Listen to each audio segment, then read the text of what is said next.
Halo, selamat pagi rekan-rekan semuanya.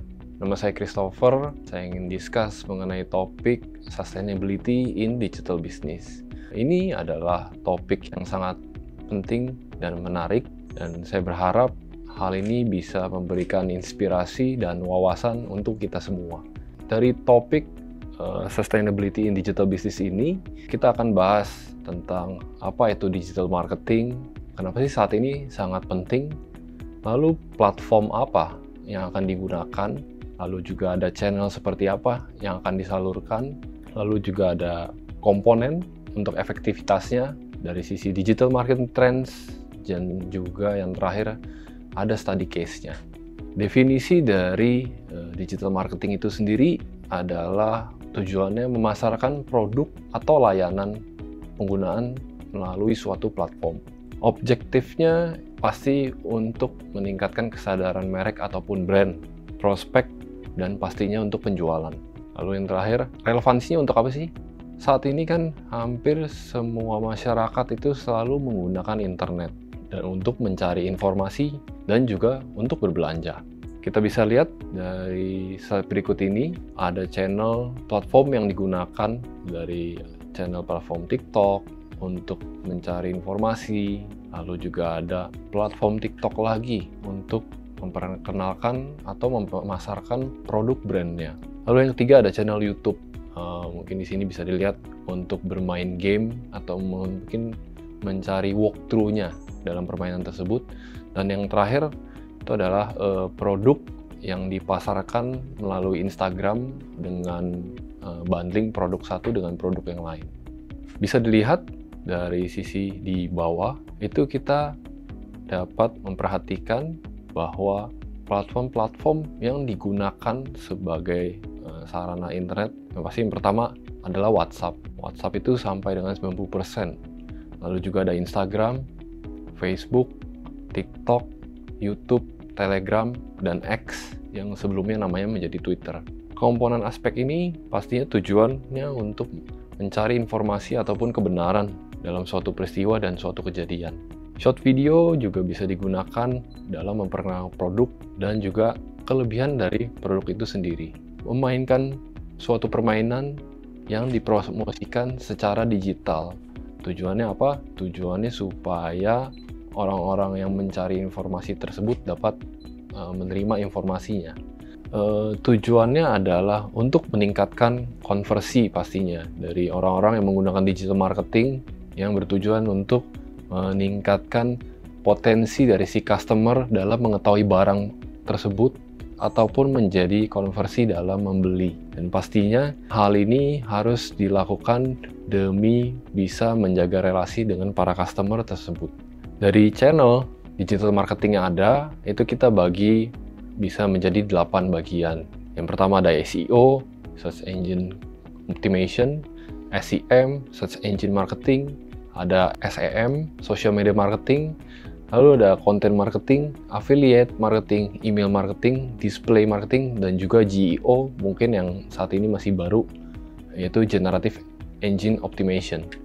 Selanjutnya kita masuk ke Digital Marketing Channel. Yang pertama itu adalah SEO. SEO adalah Search Engine Optimization.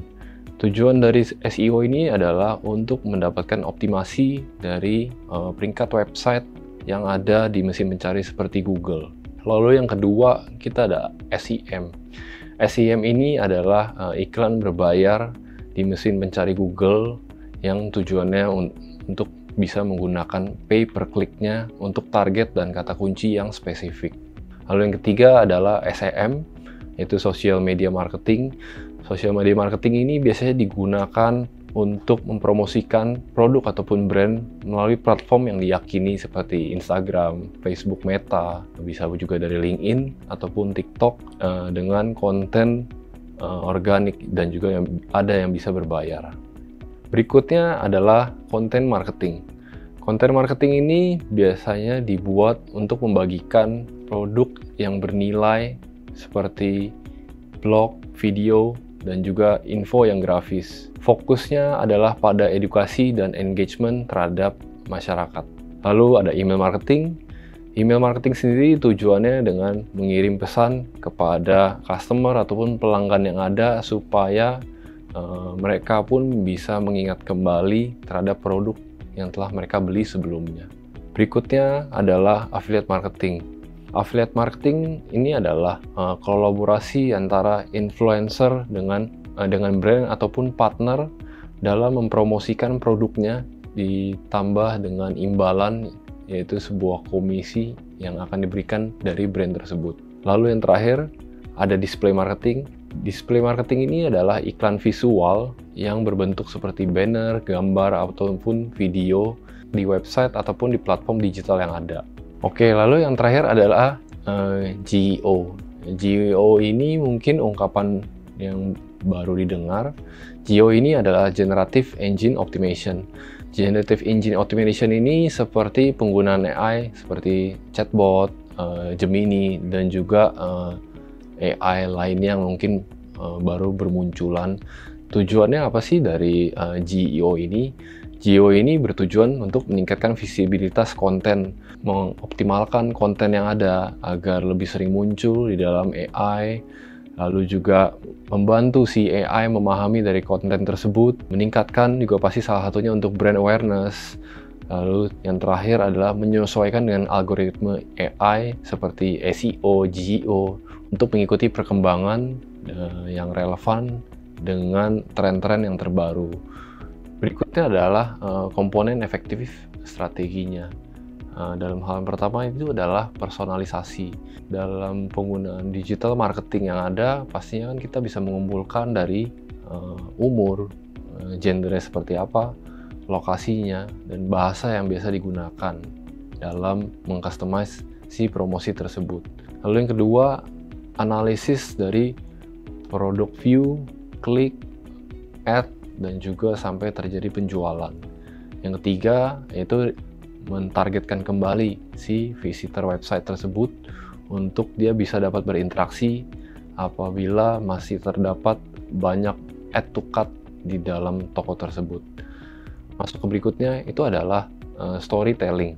Dalam storytelling ini kan kita menceritakan tantangan dari si customer, lalu juga mimpi ataupun pengalaman yang biasa mereka sudah pernah gunakan. Lalu yang kedua, menjelaskan ataupun memberikan paham terhadap produk tersebut dari segi fitur, kelebihannya, gimana caranya produk ini bisa memberikan solusi dalam kehidupannya. Lalu yang ketiga itu adalah dari customer sendiri bisa memperkenalkan bagaimana produk ini bisa membantu dalam kehidupannya sehari-hari. Dan yang terakhir bisa digunakan juga testimoni ataupun customer experience yang pernah digunakan sebagai cara kita untuk bercerita terhadap suatu konten. Masuk ke A/B testing. Dari A/B testing ini kita bisa mencoba suatu pola marketing dengan style A, lalu kita kombinasikan dengan style B. Dari dua hal ini kita juga bisa lihat mana yang lebih menarik, mana yang lebih mendatangkan hasil. Dilihat juga dari tujuan dari marketing tersebut, apakah ingin meningkatkan reach ke customer, apakah ingin meningkatkan penjualan, conversionnya di saat itu. Jadi hal itu bisa dikombinasikan, dan dari hal ini kita bisa melihat untuk mencari tahu suatu jawaban mana yang paling tepat untuk bisa dieksekusi. Lalu yang berikutnya ada retargeting. Dari retargeting ini kita bisa menarik target 7-30 hari yang lalu dari interaksi customer yang ada di Facebook ataupun Instagram. Dari customer yang sudah komentar ataupun nge-save post ataupun melihat video ini sampai dengan 50%. Masuk ke marketing automation. Dalam setup automate workflow ini, bisnis bisa dijalankan secara otomasi. Contoh, misalkan sosial media, kita bisa langsung set 1 minggu dalam jadwal post kita. Kita mau post di tanggal berapa, di hari apa, di jam berapa, yang tujuannya supaya bisa mempercepat dan mempermudah aktivitas dalam menggunakan marketing tools yang ada. Berikutnya dari digital marketing trends itu adalah ada AI for personalization, video marketing, voice search, increase use of chatbot. Maksudnya apa sih? Maksudnya adalah saat ini dalam kita mempromosikan sesuatu yang saat ini sudah menjadi promosi utama di dalam menjalankan strategi dari masing-masing brand. Lalu yang ketiga adalah voice search based marketing. Tanpa disadari, kita bisa lihat dalam voice search saat kita berdiskusi atau membicarakan suatu produk, either itu produk elektronik ataupun produk kebutuhan sehari-hari seperti FMCG dan lainnya, pasti setelah itu brand tersebut akan muncul di sosial media kita, mempromosikan produk tersebut di kita supaya kita pun lebih mudah untuk melakukan eksekusi pembelian. Dari situ kita bisa melihat bahwa voice assistant itu saat ini sudah bekerja, baik itu dari Google, Alexa, ataupun Siri, yang tujuannya supaya menghasilkan konversi terhadap penjualan. Yang terakhir adalah meningkatnya penggunaan chatbot dalam kita mengambil tindakan sehari-hari.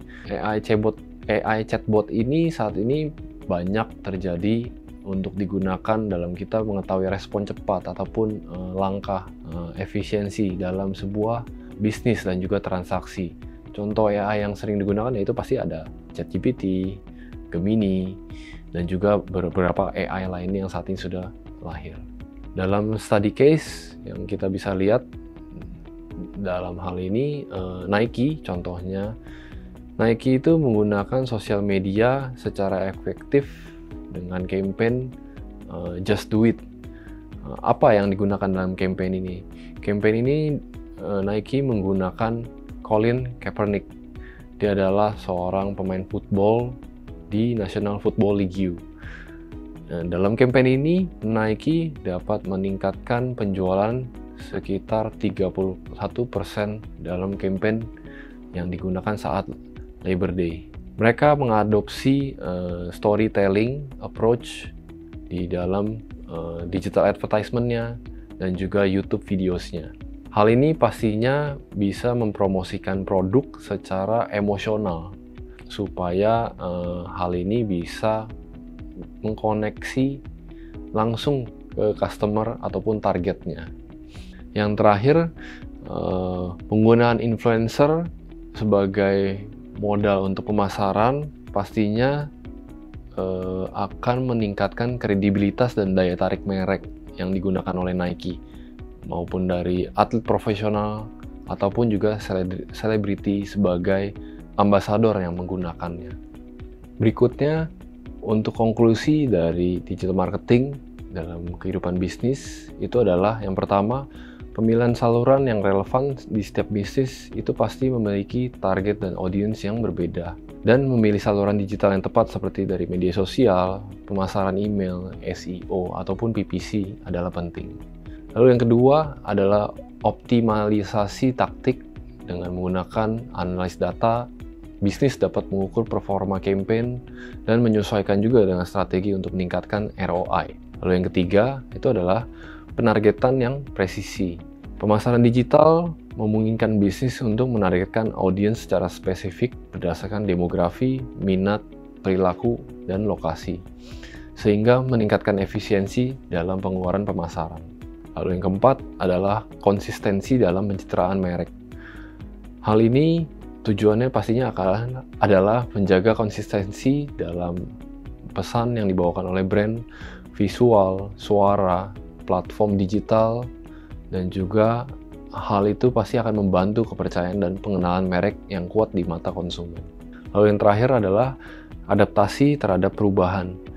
Bisnis yang sukses adalah bisnis yang bisa dan mampu beradaptasi dengan cepat terhadap semua perubahan algoritma platform, perilaku konsumen, dan juga teknologi baru. Saya berharap apa yang telah kita bahas hari ini dapat menginspirasi dan langkah awal untuk perubahan yang lebih baik. Mari kita terus belajar dan berkembang bersama supaya hal-hal baru bisa tercapai. Terima kasih teman-teman semuanya.